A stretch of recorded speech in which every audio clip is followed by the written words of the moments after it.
My thanks to Bring Me to Life Radio, and welcome to the Cinema Scribe.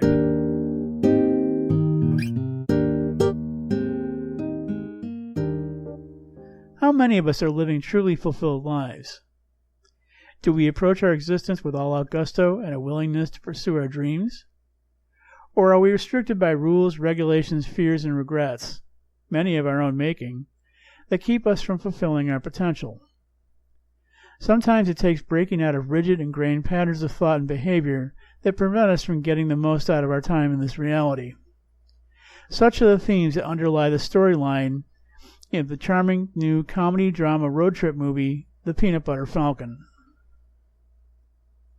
Have you ever been in a situation where there was something you wanted to do but were prevented from doing so by those who thought you were incapable? That's the problem faced by Zach, played by Zach Gottsagen, a 22-year-old affected by Down syndrome. Having been abandoned by his family, Zach became a ward of the state. But given the lack of adequate residential facilities for individuals with his condition in his eastern North Carolina community, he's been forced to live in a senior citizen's home. And he hates it.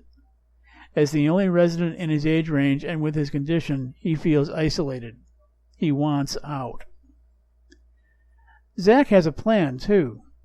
As a huge fan of professional wrestling, he dreams of escaping to enroll in a school run by his idol, Saltwater Redneck, played by Thomas Hayden Church, to learn how to become a grappler.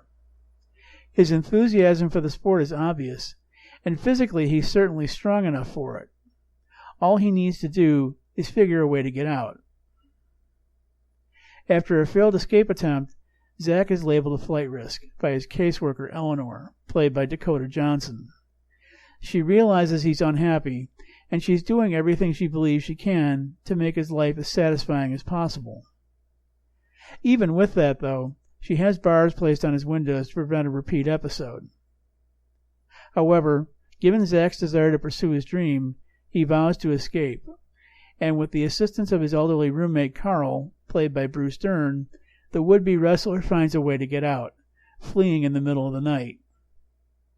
When Eleanor learns of his getaway, she goes in hot pursuit of the escapee. But finding the clever fugitive proves to be easier said than done. After hours on the run, Zach comes upon a fishing boat harbor. Tired and in need of sleep, he takes refuge under a tarp on one of the boats. But that rest is soon interrupted when trouble arises for the boat's skipper, Tyler, played by Shia LaBeouf, a rogue crab fisherman who's been poaching catches from waters claimed by a licensed but vindictive peer, Duncan, played by John Hawkes. After setting fire to Duncan's gear in response to strong-arm threats, Tyler looks to make a hasty getaway from the harbor to avoid the retribution of Duncan and his chief muscle, Rat Boy, played by Yellow Wolf. He jumps into his boat to take off, unaware that he has an unwitting passenger on board. A high-speed boat chase ensues, but Tyler manages to escape detection by successfully hiding in a patch of tall aquatic reeds. It's only then that he discovers Zach. Tyler's not entirely sure what to do, but realizing that Zach needs help, he quickly, albeit somewhat reluctantly, finds himself developing a sense of responsibility for his young companion. Responsibility is something that Tyler has never taken too readily. For example, his recent poaching activity illustrates his limitations in this area. But more than that, he deeply regrets how his lack of this attribute contributed to the death of someone near and dear to him. Helping Zach find his way to wrestling school, then, just might help to make up for some of these past oversights. And so, with their destination of the Saltwater Redneck School of Wrestling in mind, the unlikely duo sets off on a quirky, eventful road trip. Along the way, Tyler and Zach have a number of memorable experiences, such as nearly being overrun by an enormous shrimp boat, encountering a blind, aging evangelist, played by Wayne DeHart, who's hell-bent on baptizing them, and sailing aboard a makeshift raft. Tyler also provides Zach with some impromptu training as a wrestler, both physically and attitudinally, including the adoption of his ring name, Peanut Butter Falcon. The road trip is not without its challenges, though, Both Tyler and Zach are hotly pursued by others, namely Duncan, Ratboy, and Eleanor, and they don't have much patience for the vagabond's antics. But through it all, the duo considers their journey an adventure, one that's akin to a modern-day version of Mark Twain's Huckleberry Finn. The question is, though, will they reach their destination? And if so, will it live up to their expectations? For those driven by their dreams, however, there's no telling what's possible. Those dreams, of course, are largely made possible by our beliefs. Beliefs in what we would like to achieve, but more importantly, in what we believe is attainable. The trick, though, is figuring out how to bring those ideas into being. A key starting point in this process is being able to envision the desired outcome. As metaphysical author and teacher Greg Braden has often observed, an effective way of accomplishing this is by picturing the end result as if it's already happened. In that way, the notion takes on greater weight, become rooted in the minds and in the line of existence we would like to pursue. And that places us one step closer to the outcome's realization. In this story, Zach is so sold on becoming a professional wrestler that coming up with beliefs and plans to see it happen are almost second nature, and that makes its materialization that much more likely. He's able to accomplish this in large part by not letting limitations hold him back. He doesn't see his condition as it's a disability. It's merely who he is, something he has to work with, but it's by no means something that intrinsically deters him from following his dreams. In that regard, he's not only an inspiration to his fellow travelers, but also to anyone who all too often easily allows personal crutches from getting in the way of living our lives. In essence, such an attitude reflects the concept of living heroically, moving past our fears and apprehensions to see our aspirations come into being.